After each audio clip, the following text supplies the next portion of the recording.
Hello, എല്ലാവർക്കും സുഖമാണോ? Let's make some white sauce macaroni pasta. Macaroni അതിൻ്റെ മെയിൻ ഇൻഗ്രീഡിയൻറ്റ്.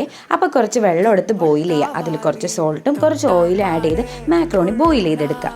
ഒരു 3/4 കുക്കാകുമ്പോഴത്തേക്കും ബോയിൽ ചെയ്തത് മാറ്റി വയ്ക്കുക. അത് കഴിഞ്ഞൊരു പാൻ എടുത്ത് കുറച്ച് ബട്ടർ ആഡ് ചെയ്യുക. ബട്ടർ മെൽറ്റായി വരുമ്പോഴത്തേക്കും കുറച്ച് ചോപ്പ് ചെയ്ത ഗാർലിക്കും കുറച്ച് ഓണിയനും കുറച്ച് ക്യാരറ്റും ചേർക്കുക. ഇതിൻ്റെ കൂടെ ഏത് വെജീസും ചിക്കനോ എഗ്ഗോ എന്ത് വേണമെങ്കിലും ചേർക്കാവേ.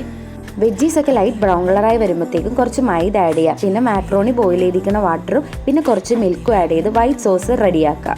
സോസ് നന്നായിട്ട് മിക്സ് ചെയ്ത് നല്ല കുറുകി വരുമ്പോഴത്തേക്കും കുറച്ച് പെപ്പറും കുറച്ച് സോൾട്ടും ആഡ് ചെയ്ത് കൊടുക്കുക. പിന്നെ ബോയിൽ ചെയ്ത് വെച്ചിരിക്കുന്ന മാക്രോണിയും കൂടി വൈറ്റ് സോസിലോട്ട് ആഡ് ചെയ്യുക. എന്നിട്ട് നന്നായിട്ട് മിക്സ് ചെയ്ത് കൊടുക്കുക. കുറച്ച് കുറുകി വരുമ്പോഴത്തേക്കും കുറച്ച് ചില്ലി ഫ്ലേക്സും പിന്നെ പാസ്ത സീസണിങ് അല്ലെങ്കിൽ ഒറിഗാനോ, ഇതാണ് അതിന് നല്ല ഫ്ലേവർ തരുന്നത്. അതെന്തായാലും മിസ് ചെയ്യരുതേ. അപ്പം നമ്മുടെ white sauce macaroni pasta is ready.